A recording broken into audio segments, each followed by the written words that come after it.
Welcome to the Reflections Cast, where we invite you to join us in an exploration of the teachings of our dad, Skip Ross. In each episode, we will listen to a talk or lecture from Skip, and then discuss what we might be able to apply to our daily lives and reflect on how they can inspire us to grow and change.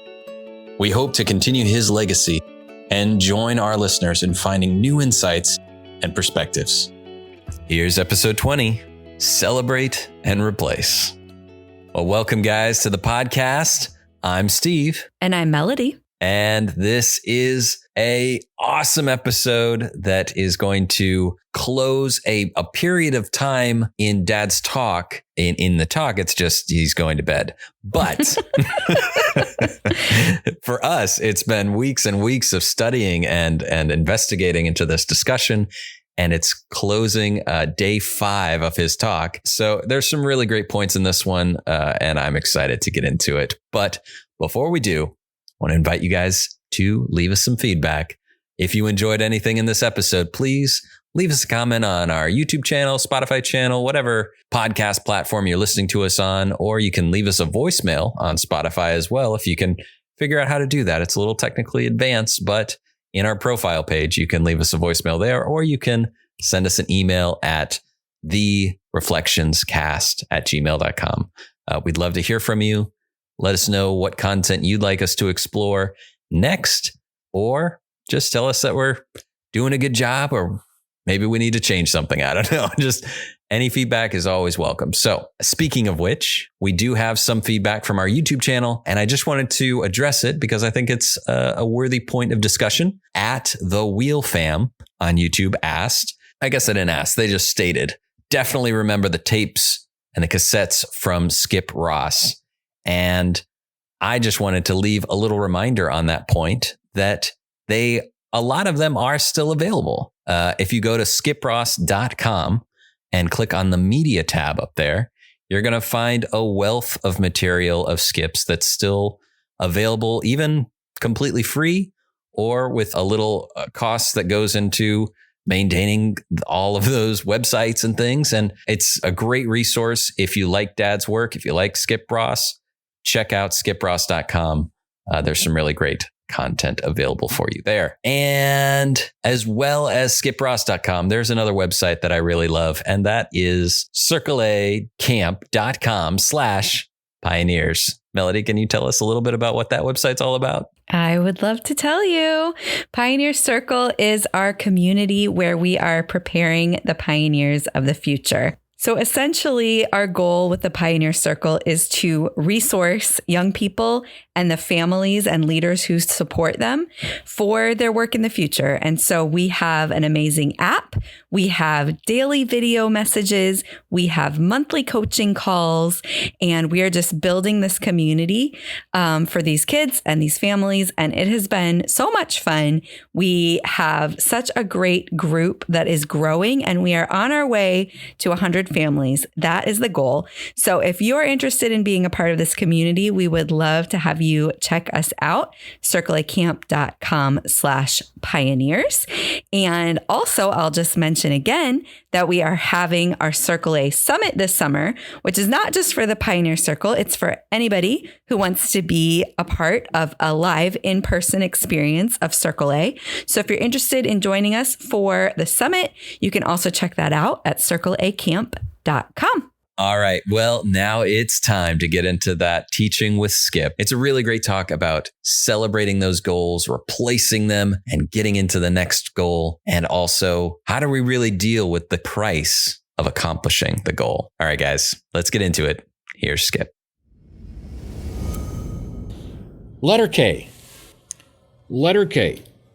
Celebrate when a goal or a step of the goal is reached, and simultaneously replace it with the next step or the next goal.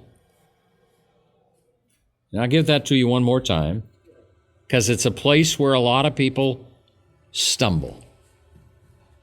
Celebrate when a goal or a step of the goal. Remember, we talked about that goal that it just seemed the bite was too big and you had to break it down into a smaller bite size? What we're talking about right now is celebrating when the bite size is accomplished. Not just celebrating when the big thing is accomplished, but along the way. Celebrate the accomplishing and reward yourself. When learning something new, most people don't do it perfectly the first time. To win the game of life, you've got to reward yourself for doing things approximately right in the beginning. It doesn't have to be perfect. There are many people who will never celebrate until they think it's perfect, which means they hardly ever celebrate. But life is to be filled with celebration. Life is to be filled with joy. Life is to be filled with accomplishing, with growth. It's a part of the need of the human being, this whole area of growth and contribution.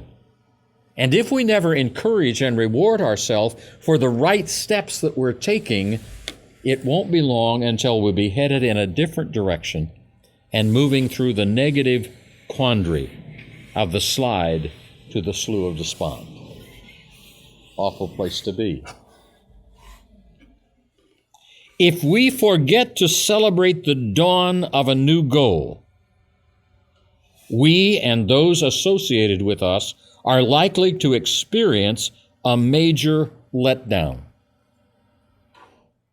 If the opportunity for celebration is there and we don't celebrate, if the opportunity for reward is there and we don't reward, we are likely then to suffer a major letdown in the process.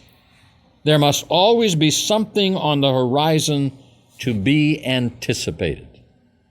It is the nature of the human experience. And so I anticipate the next celebration, goal accomplished, simultaneously launching into the next phase of it. See, there's a danger in celebration and reward. And that danger is that you just kind of camp there, Just kind of build a building, put a shrine in there, and throw a party every week, and fail to move on. It's not a matter of camping there. It's a matter of being there, celebrating, rewarding, simultaneously establishing the next thing that we are after. Letter L. This is the final step in the process, in the expanded goal-setting process, and that is ask the ultimate question. Ask the ultimate question. Someone is probably thinking, well, what is the ultimate question? I'm glad you asked. I'd intended to tell you anyhow, but it's nice that you want to know. Here's the ultimate question. Am I willing to pay the price? That's the ultimate question. If when the goal and the dream are blended together and established is the purpose of our life, and we sit down and we begin to count the cost, is it biblical to count the cost? I think so. I think the Scripture talks a lot about counting the cost. He that sits down to build a tower and doesn't count the cost is foolish.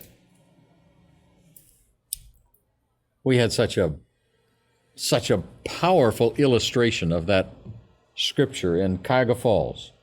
When I first moved to Cuyahoga Falls, there was a ministry there, and the goal, the vision, was to build a prayer tower with a revolving restaurant at the top. And they had drawings, and it was going to be an attraction for people to come and to pray. And there's nothing wrong with the goal, with the dream, with the vision. I mean, there are prayer towers like that in various places around the world. But they didn't count the cost. And they got the concrete poured.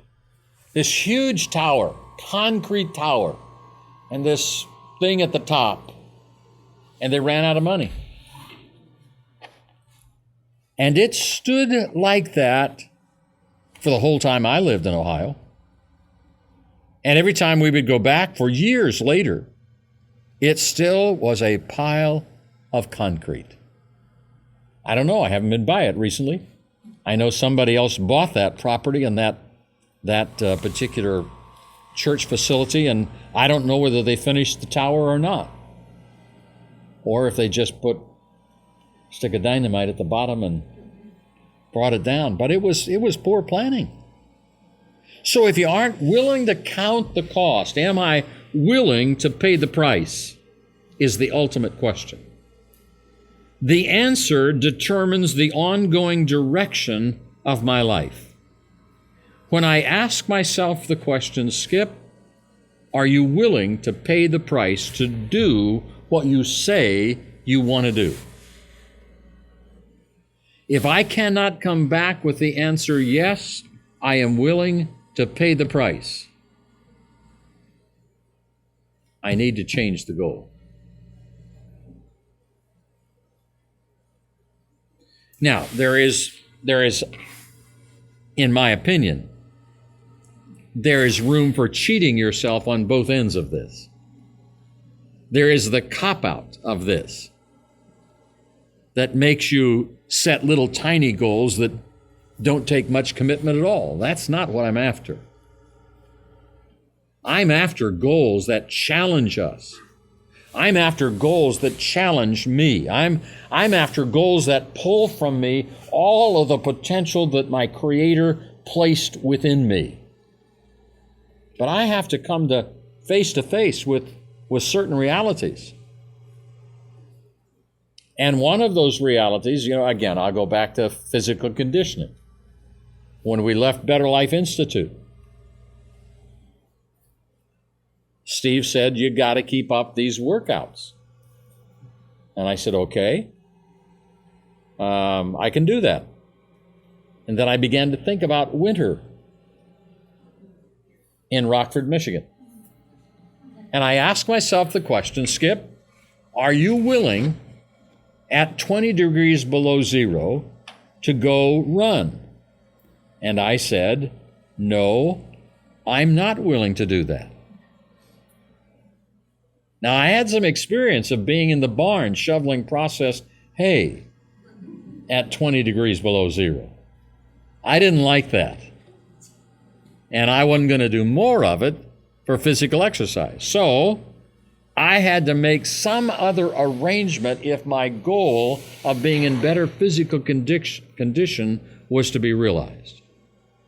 So I said, are you willing to buy a piece of equipment that you can run on in the basement of your home when it is too cold outside? I said, I am willing, I am capable, and I bought the treadmill and I ran, and I did. So ask yourself the question, am I willing to pay the price?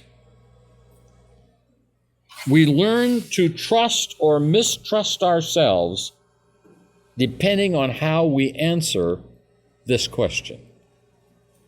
If I set a goal and I'm not willing to pay the price, I very quickly discover I am not a trustworthy person. I cannot be trusted to do what I say.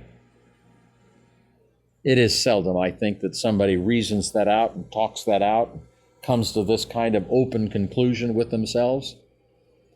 I think that matter of personal distrust develops over a period of time. But when we come to that point in our lives where we have crossed the line from trusting ourselves to mistrusting ourselves, if I can't trust me, who can trust me? And I become an untrustworthy person. Relationships are difficult for an untrustworthy person. Accomplishing goals is difficult for an untrustworthy person. So when I establish goals for my life, I want to ask the question, am I willing to pay the price? If I am not willing to pay the price, then I say, okay, what am I willing to do in relationship to that goal? How does my willingness to do whatever it takes come together with the goal that I envision? That then becomes the established goal. Can I modify that later on and increase that? Absolutely. It is a process that many people have to go through, but it is the wise process. Okay, so that was our time with Skip. Another awesome lesson. Some great points brought up. We got to letter K, letter L, and some other great subpoints in there as well. I've sat through a lot of Dad's talks, and I know that there have been many a talk where I've gotten into the double letters in my notes. I don't know if it was intended to be double letters, but I think we're cruising for that with this talk. Mm-hmm. But letter K was celebrate when a goal or a step of the goal is reached, and simultaneously replace it with the next step or the goal. And this includes that accomplishing of those smaller bite-sized parts of a larger goal, and reward yourself with getting it even approximately right. Don't wait till that goal is executed perfectly. I love the quote that he says, where life is to be filled with celebration. So focus on celebrating those positive steps. I love that. I love that mentality of like, hey, it's okay to be excited about doing the right thing. You can celebrate that. Like, here's your permission. Good job. And rewards and celebration are just this crucial process. And when we start heading towards negativity, having these celebrations to bring us back is so important. He talks about sliding into that slough of despond. And once you're stuck there, it's really hard to pull yourself out. So stay in that positive area. Keep excited about that progress that you're making. One of the quotes that I wrote down was, if we forget to celebrate the dawn of a new goal, we and those associated with us are likely to experience a major letdown. If the opportunity for celebration is there and we don't celebrate, if the opportunity for reward is there and we don't reward, we are likely then to suffer a major letdown in the process. But there's also a danger in over-celebrating. Avoid getting stuck in a cycle of continuous celebration without any progress. And it's really about being present, celebrating, rewarding, and then moving forward, replacing it with that next goal, that next step, keeping the pace. And then he talks about letter L, asking the ultimate question. The ultimate question is, am I willing to pay the price? Counting the cost is a crucial part of committing to the goal. An example he brings up is this prayer tower in Cuyahoga and the project just never coming to fruition because they didn't consider the financial investment that was really going to be required. And that answer to that ultimate question can determine the rest of one's life, the direction that you're going. So really make sure that you're willing to commit to that price. And if you don't, you will start to wear away at that foundation of trust in yourself. And this is a point that I found, like, this is the whole talk. This could be a year's worth of discussion. And that is the trust you have in yourself. And trust is this foundational aspect for goal setting and achievement. He also states that personal distrust develops over a long period of time. It's not, oh, I failed one goal, I don't trust myself to do it ever again. It's a process of failure. And if we allow it to continue, that trust can erode if the goals are consistently set, but not followed through. One of the quotes that I wrote down from him here is, if I set a goal and I'm not willing to pay the price, I quickly discover I am not a trustworthy person. I cannot be trusted to do what I say. And that is just corrosive to a person. And that feeling of accomplishment, that willingness to go out there and get things done and goal set in general, So what an important aspect to preserve and make sure that if we're going to invest ourselves into these goals, make sure that we can commit. He talks just briefly at the end about the wise process of goal setting. And that is that goals can be adjusted. Adjust your goals if they demand more than you're willing or able to give. It's crucial to assess your willingness to commit and adjust the goals accordingly. And I think that's a powerful lesson. I would love more. There was more. I need to go back and listen to it again and write down more notes. And I'm sure we're going to get even more in the next discussion. But Melody, did you have any thoughts on this lesson that we went through today with Skip? That was a great summary. I think this is another really important one that's maybe not as light and fluffy as some, but some really important things to think about as we are continuing to work towards the accomplishing of our goals. So I'm going to take this one to heart as well. And I'm excited to answer some questions. All right. Well, moving into question number 1 then. If we reach the final outcome of our goal, do we need to replace it with a new goal right away? I mean, if we don't really have a new goal yet, is it okay to just kind of bask in the accomplishment of that first goal for a little bit? Or do we need to have like this roadmap all set out for where we're going every step of the way of our entire lives? Well, that's a good question. That is a good question. I think there is something to be said for basking in accomplishment. And I think that's kind of what he's saying with the celebration. But I think a part of that celebration really is looking to what's next, because, I think if we are continually in the process of accomplishing worthwhile goals, which is part of dynamic living, we're essentially choosing to live in like a growth mindset. I don't know if you've heard of that book called Mindset. I think it's called Mindset, The New Psychology of Success. But in the book, Carol Dweck talks about a growth mindset versus a fixed mindset. And, the fixed mindset is essentially, this is who I am.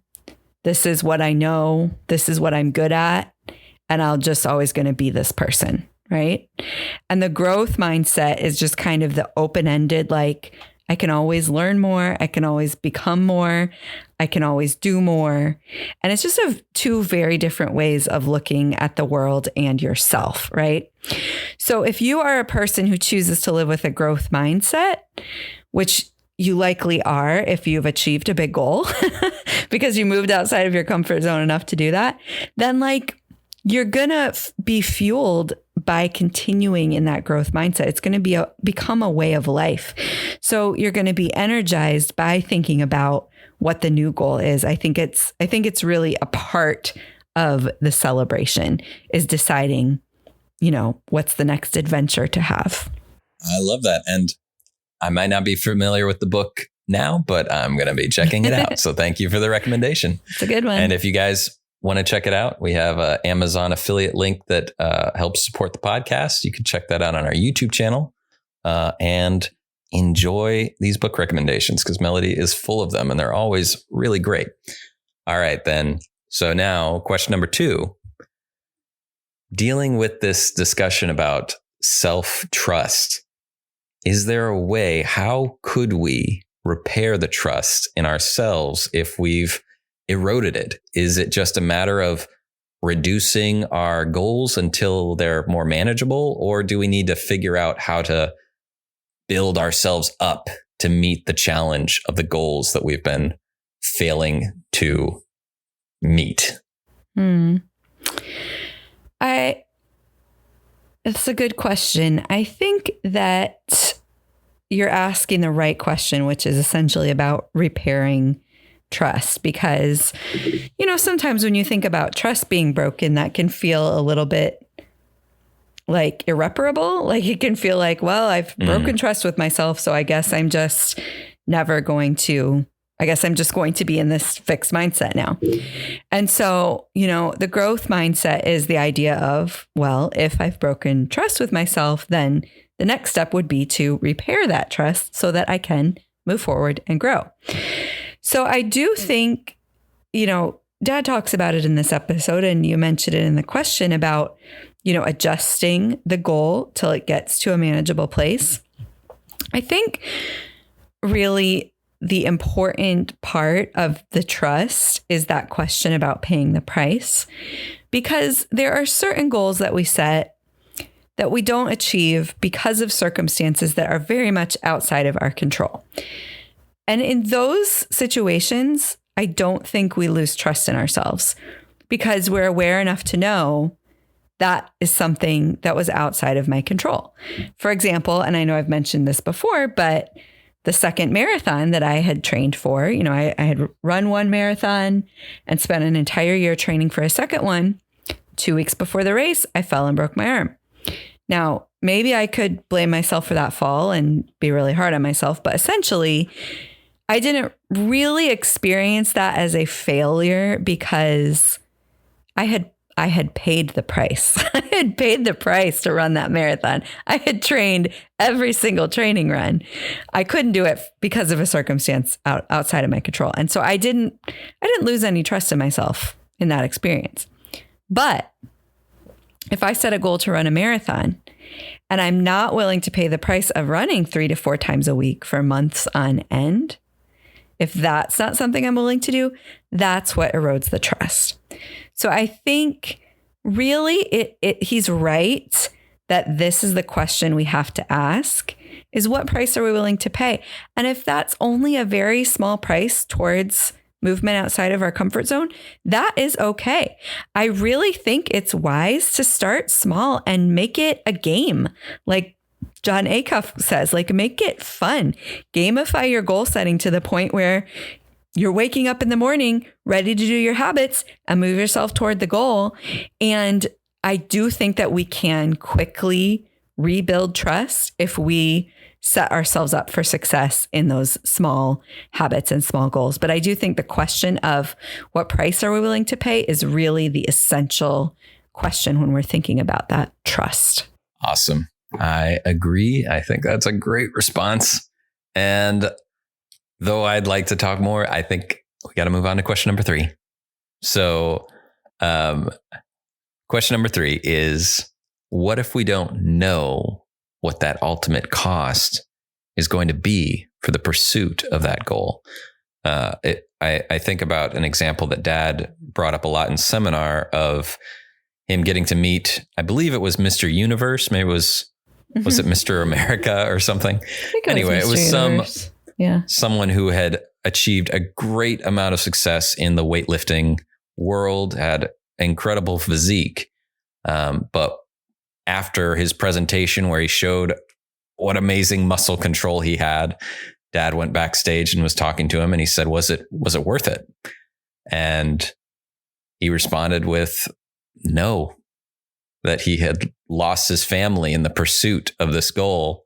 And really his whole life fell apart just to keep this physique together.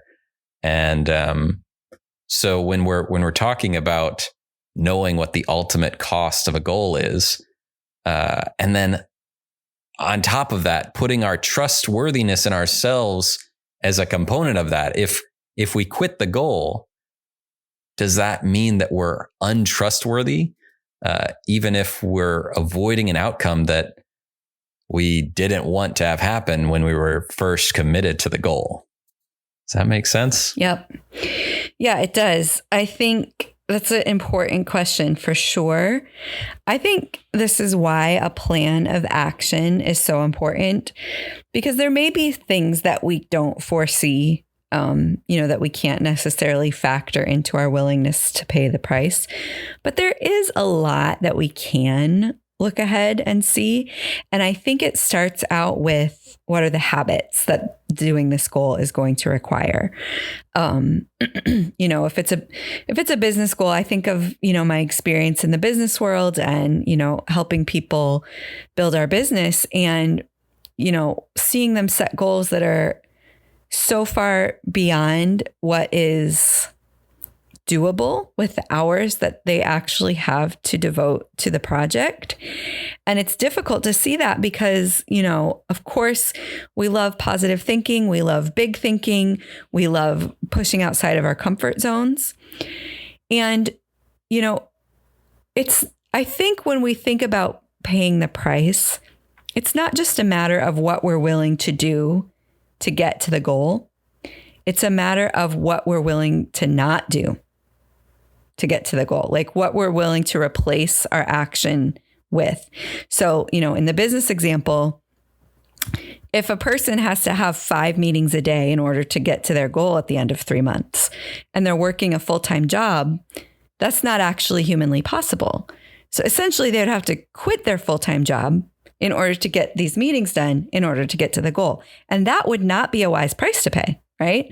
So in that scenario, that person probably is not willing to pay that price, even though sure, they would be willing to have 5 meetings, but they don't actually have the bandwidth of time. Or, with the marathon running example, not only do I need to be willing to run 3 to 4 times a week and to have one of those runs be a run that's going to be multiple hours long, but on those long run days, I am taking 4 hours out of my day to do this exercise, which means I'm either not able to work for those hours, or I'm not able to be with my kids for those hours, or whatever the thing is that I was doing in my life before I committed to this goal. So I think a big, and this is what happened with Mr. Universe. It wasn't that he wasn't willing to spend all those hours in the gym. He probably loved building up those muscles. It was that all those hours were taking him away from his family, which is actually a thing that mattered more to him.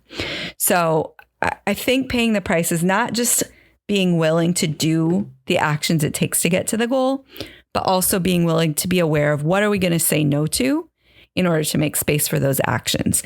And if the thing we're saying no to is something that is actually essential to our health and our wholeness and our flourishing, then that's not a price we should be willing to pay. So I think that's why the plan of action is so important, so that we are budgeting time in our life for the habits that it's going to require. And then it's just a matter of staying committed to those habits, because everything costs something, right? So we need to decide what price we want to pay. I think that's really the most important question. Mm-hmm. Yep. I'm tempted to just say balance. Yeah. Anyway, I love that response. And I think, again, thank you for bringing this context, clarity, closure to these questions that I've had. And I think that I'm excited to continue the discussion far into the future. But I did want to just quickly talk to the listeners about what our plans are for the future of the next couple upcoming episodes. Did you have any closing thoughts before we get into that? I think that this is an episode where we probably need to just spend some time and personal reflection as we're thinking about this big question of, am I willing to pay the price? But I think that we can make that, we don't have to make that a heavy and dark question. I think we can make it a really energizing and beautiful question, because I think that saying no to paying certain prices is just as good as saying yes to paying certain prices. And if we say, no, I'm not willing to pay that price because I value my job, my family, my faith, whatever it is, I think that is good and beautiful and great and wonderful. And I know my dad would too. So don't let that question weigh on you in a heavy way. Let it energize you to become all you're created to be. Awesome. Well, guys, thank you for joining us. And we wanted to take a special note at the end of this episode just to inform you guys about what our schedule we're thinking as we're moving into this holiday time period. We know that we're going to be taking off the next week for Thanksgiving here in America. And so there won't be a traditional episode out then. But as we transition into this holiday season, we're going to change up how our content is delivered. We want to consider the podcast kind of these seasons. So this will be the close for the official season for the Reflections cast, but season 2 is going to start up in this upcoming new year. So stay tuned to the YouTube channel, the Spotify page, your podcast feed. We're going to be putting out content during this time period, but it will be a little bit different just to kind of celebrate this holiday time period. And we've really enjoyed this time period. We've been doing this for about 5 months now, more than 5 months now. And just really enjoyed this time with you guys. And we hope that it's enhanced your lives, given you some great perspective, some excitement for goal setting. And we are going to continue this discussion on goal setting into this new season. And hopefully by the end of 2025, we'll be onto a new subject matter. But I think that there's so much more that should be said about goal setting with Skip. So I'm excited to get into further discussions in the future. Melody, do you have any thoughts on that announcement as we move into our closing? I am, speaking of being willing to pay the price and saying yes to some things and no to other things, I think that it's going to serve our families well to have a week or two of a break for the holidays. But we are definitely planning to continue to be very present with you guys here in these spaces. So stay tuned. We think you're going to love the content that's coming your way, and we're excited to jump into season 2 very soon. All right, guys. Well, thank you for joining us on this journey with the Reflections cast. And remember that your support means everything. So if you enjoyed this episode, don't forget to hit that like button, write us a review, or leave us a voicemail. If you can figure it out, it's on our Spotify page. And please share this episode with friends, family, or anyone you might think could benefit from our discussions here today. We believe in you. We're committed to helping you thrive on your journey for discovering all you were created to be. And until next time, keep reflecting, keep growing, and pass it on.